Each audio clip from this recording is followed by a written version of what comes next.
You give me a poor raise and bonus, I take away annual $300K of business from you. I was lurking for some times, and here I am ready to tell my pro-revenge story. To put some context on the story, I was working at a multinational firm. I did my final internship post-master's degree there, and they liked me, so they offered me a job as a junior consultant. Fresh from school, I couldn't be happier. As I was naive, I signed the contract without worrying about the little details. One of the clauses was that the leave notice is set to be 3 months. I raised the issue and they said, "It's not a big deal, it was just for compliance purposes to the parent firm." Fair enough. I started working.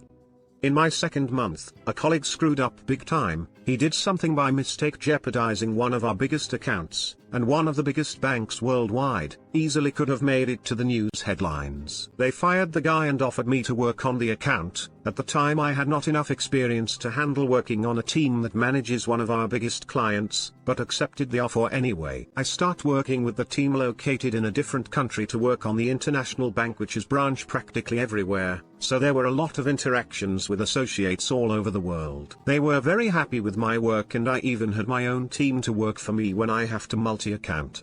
The manager was very happy with me because I exceeded expectation and I bring more work fees to the firm. While I was waiting for a big raise and bonus in the yearly evaluation, the manager said that I did nothing special. I swallowed my anger and continued to work flawlessly, the same as the first year, but with a big duck you attitude. They even gave me other accounts and a team to manage, and because I'm a petty person I wasn't going to let this slide that easily. The second year evaluation, because of my duck you attitude, they tried to dig dirt on me so they can punish me. They found nothing.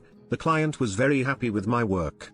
The manager and HR director, HRD, went an extra mile to dig dirt on me from my team. They found nothing. My academic background gave me a lot of tools to work with to manage. I was a good team leader, I trained them well, and I took responsibility for every decision made. On the yearly evaluation, the managing partner, MP, and HRD said that I'm very competent and I did a flawless job, but I wasn't motivated enough to climb the ladder even further this year. The SOB gave me the poorest raise and bonus, even though they have a set of objective rules for that, and the defining factor is the client appreciation, which was excellent for me. The revenge part.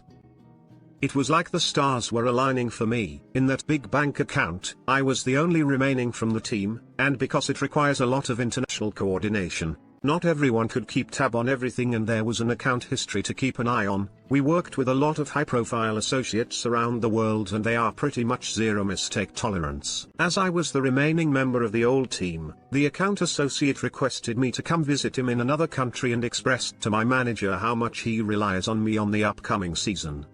Here comes the fun part. The hot season for work starts from January until late April. With 3-month notice they hadn't much to worry about, so that's what they thought. Late December I resigned and demanded to perform only 1 month notice. I know their drill. They'll say they have to consult the MP and they will get back to me with response as soon as possible, but in the meantime, I should train someone to replace me at the end of the month, and once a replacement is trained, they will say he said no, you should stay 3 months or pay up the 2 months. They did this to everyone before me. As I had 1 year to plan my revenge, I set aside my revenge money to take away their leverage. I waited a week and went back to see the HRD. She said she's waiting still for the MP's okay. I went back to my office and I cancelled my 5 days paid vacation for the end of December. I had the following conversation by mail. Manager, the flying lag, you can't cancel your paid vacation as there isn't much work to do at that time. You will take paid vacation like everyone else.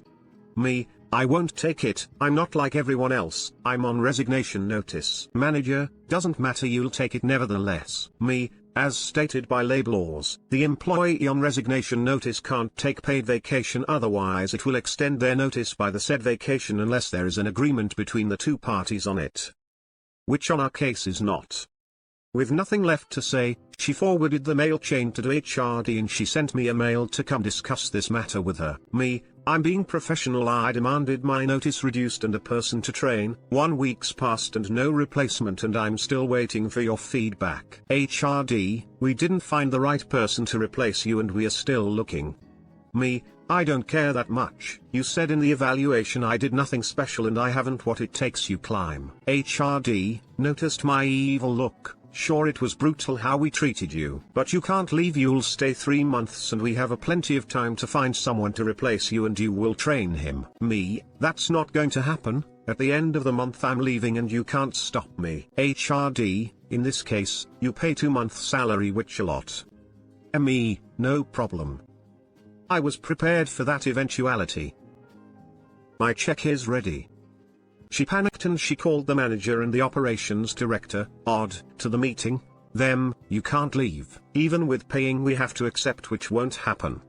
Me, as stated by law, section X paragraph Y, I can in fact leave and I don't need your approval. The is a poker champion and he was in the meeting just to call my bluffs. I leaned on the meeting table to give him enough physical reading of my intention so he can see that I'm not bluffing. I said that, I'm leaving at the end of the month. You have 2 options. Option 1, I pay you the 2 months but I will train nobody, or option 2, I'll train somebody to replace me but I won't pay you. You choose wisely.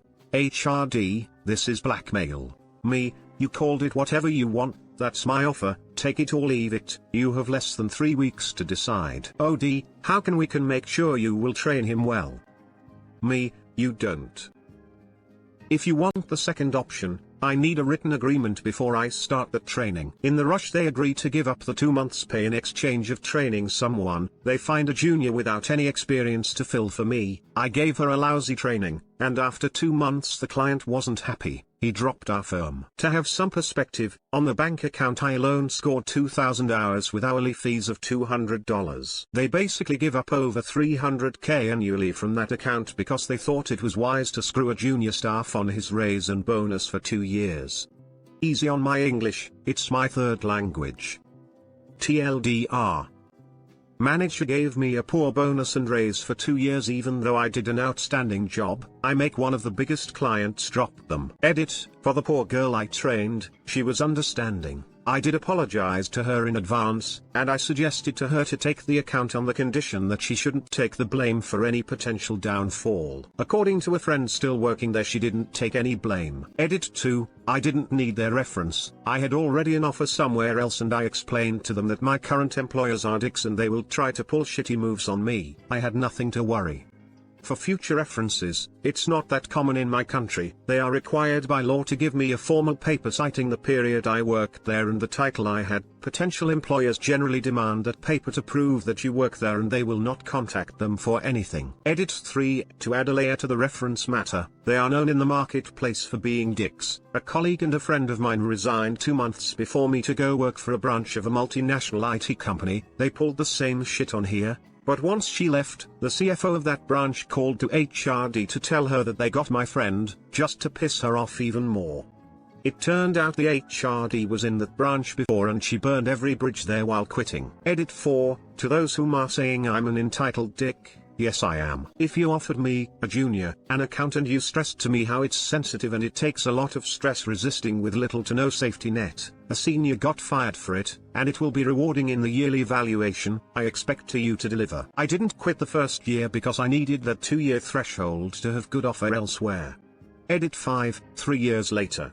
I didn't expect my story to blow up. I still stumble on it in Facebook and some sites. I encountered several people that work there after me. Apparently they didn't learn, they even developed more evil habits. I met a person that quit after 4 months because they promised something and once he joined they backtracked. For me, in hindsight there were some things I could do better, but the blame still 100% on them for a failure to coach junior staff while being busy screwing them. Now I'm a manager head of function in a multinational company and I make sure I coach my team and defend their interest. To be the manager I didn't have. Now to the comments.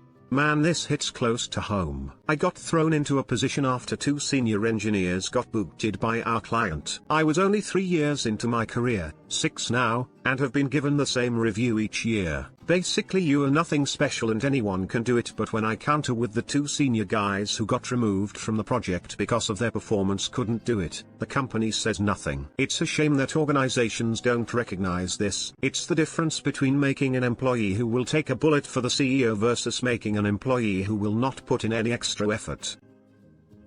I don't get this corporate philosophy. Sure, it's great for the short-term ROI by shortchanging their employees in the present, But in the long term all these companies are really ducking themselves over and just asking for incompetent workers that will inevitably lead to loss of production/revenue down the road. I guess that's par for the course though. No one thinks about tomorrow, just what they can get today.